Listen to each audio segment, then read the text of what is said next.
বাংলাদেশের অন্যতম প্রাচীন এবং বৃহত্তম রাজনৈতিক দল বাংলাদেশ আওয়ামী লীগের ৭৬তম প্রতিষ্ঠাবার্ষিকী উপলক্ষে জাতির উদ্দেশ্যে বাণী দিয়েছেন দলটির সভাপতি ও প্রধানমন্ত্রী শেখ হাসিনা। বঙ্গবন্ধু কন্যার এই বাণীতে উঠে এসেছে দলটির ঐতিহাসিক পথচলা, বর্তমান রাজনৈতিক সংকট এবং ভবিষ্যৎ সংগ্রামের আহ্বান।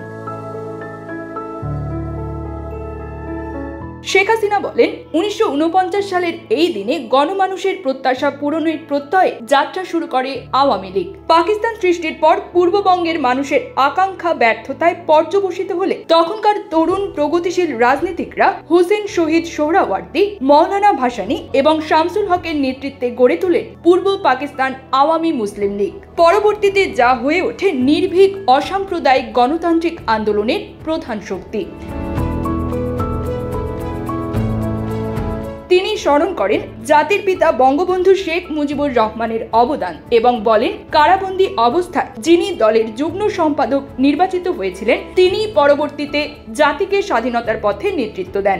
আওয়ামী লীগ কখনো ক্ষমতার তোষামোদ করে জন্ম নেয়নি, বরং জনগণের অধিকার আদায়ের সংগ্রামী গড়া এ দল। জাতির পিতার কন্যা আরো বলেন, বঙ্গবন্ধুর আদর্শ ধারণ করে আমরা বাংলাদেশকে পুনর্গঠনের পথে এনেছি। দারিদ্র্য হ্রাস, প্রযুক্তি উন্নয়ন, জঙ্গিবাদ দমন সহ বহু খাতে ব্যাপক অগ্রগতি অর্জিত হয়েছে। বাংলাদেশ ও আওয়ামী লীগ একে অপরের পরিপূরক। তবে বর্তমান রাজনৈতিক প্রেক্ষাপটে গভীর উদ্বেগ প্রকাশ করে শেখ হাসিনা বলেন, আজ আমরা এক গভীর ষড়যন্ত্রের মুখে। একটি অগণতান্ত্রিক সরকার আমাদের কর্মকাণ্ড নিষিদ্ধ করেছে। হাজারো নেতাকর্মী গ্রেপ্তার হয়েছেন, লাখ লাখ নেতাকর্মী মিথ্যা মামলার শিকার হচ্ছেন। এসব দমনপীড়ন শুধু আওয়ামী লীগের বিরুদ্ধে নয়, বরং দেশের গণতন্ত্র ও সার্বভৌমত্বের বিরুদ্ধেও এক বড় ষড়যন্ত্র।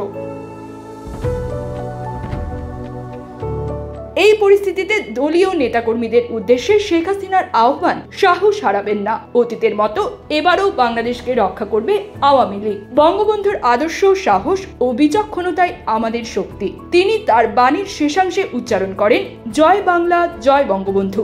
আধার কেটে ভোর হোক, বাংলাদেশ চিরজীবী হোক। News desk, bridge Bangla 24।